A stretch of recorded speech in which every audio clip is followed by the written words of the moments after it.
want to take a couple minutes to talk about Mob Psycho and how Mob was able to go from like just this normal passive kit that you see right here to a complete destruction of the entire world.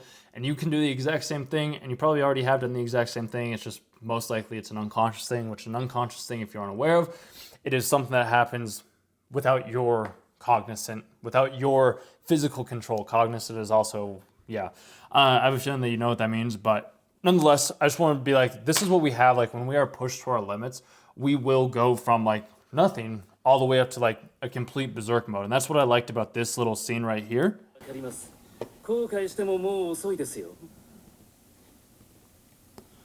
Like we see Mob walk in and the dude's like, oh, wait, what's the matter? Something big is coming. And this is something that you have within yourself too, is like you have this energy to withstand and like overcome any adversity when you are pushed to your limits. It's a matter of understanding what your values are, what you stand for, and what you believe in. Because when you do that and you have that clarity of mind and that peace of mind, then you can stand up to any enemy, any villain, any person that stands within your way, because you have overwhelming, tremendous power. And in all likelihood, I know this from my own personal experience, that there's a lot of people that have maybe diminished your power. I've told you that you aren't worthy, or I've told you that you can't do this, or I've told you not to release or express yourself in this way, or do these types of things, or have these types of conversations, or ask these questions, or go out into the world and do these types of things, because one, they're intimidated by who you are and they want to make you stay at the place that you are at right now. There's an analogy that I like to give, and if you've ever watched It's Always Sunny in Philadelphia, this is a perfect prime example. But basically, there's a bucket of crabs, if you've ever seen one. And the bucket of crabs is there's always other people trying to pull you back down because they want to keep you where you're at. When I'm over here trying to get you out of that bucket of crabs and go live your life so that you can be more like Mob and you can live the life that you have always wanted to live, because you have this power within yourself. Like you just have to be pushed, or you have to have somebody out there, such as myself, maybe it's friends, maybe it's other people, that are helping you. And I dropped my pen like 4 times. I want to pick it up, but I know I don't need to. That have helped you, or helped you see that like you don't have, like you have the strength, you have the ability, you have the charisma, you have the skills to go do these things that you want to do. You've just been conditioned or led to believe that using your strength and your power is wrong. But it's like you have a greater ability than any enemy that stands within your way, than anybody that has ever told you that you aren't worthy, with anybody that says that you can't do these said things. But like you can use this. Like you can go from like, yeah, sure, you can always be this whole like happy-go-lucky guy, but when push comes to shove, like you are the dude that has unbridled reserves of energy that you might not necessarily know of. And you might be wondering, well, how can I cultivate and figure out what that energy is? And this is where I recommend, like, go push yourself beyond what you believe to be possible. Like it could be walking, it could be running, it could be biking, it could be going to the gym.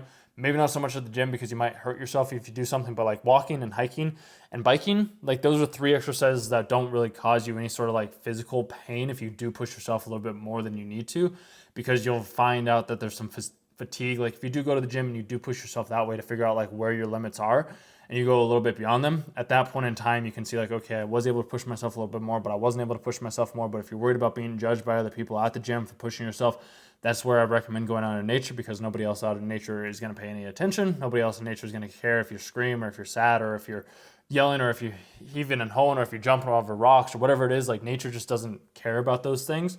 So like that's where I highly recommend going out and trying to figure out like what your limits are, because once you understand that you can overcome these things, it becomes a whole lot easier for you to overcome them. And there's a story that I want to relay to you once, and then we'll wrap up the video.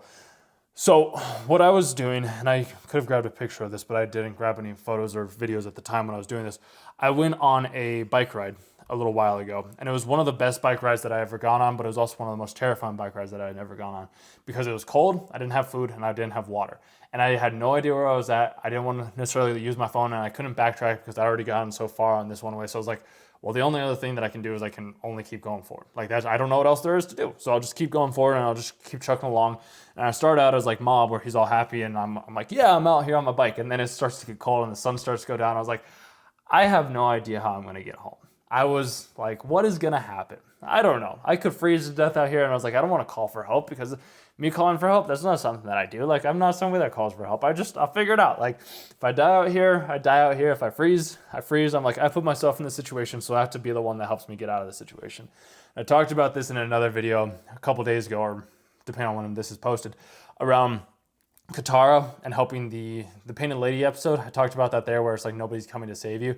I was in the exact same spot, but from me doing this experiment and me going on my bike and like running along the railroad tracks and like getting all these goose heads or like needles. I don't know if you ever heard of goose heads, but like they're little thorns that get in your tires. And like my tires, I was like, well, crud, I ran over a whole bunch. And luckily, I have tubeless tires on my bike back here, so none of that air ended up escaping my tires, which I was grateful for, and I was able to keep going and keep going. And dude, I was terrified. I had to like go under a fence. I had to climb over a fence. I had to go through like private property land that like I was like, I could get shot for all I know, but I have to keep going because I needed to get back home before the sun gets down. And I remember going up the last little hill at the bit, and it was one of the hardest things that I had to do. But I just kept putting one foot and one pedal in front of the other to eventually be able to get to the point to where like I got to the top of the hill and then it was just smooth sailing, and it was one of the most gratifying feelings that I ever had.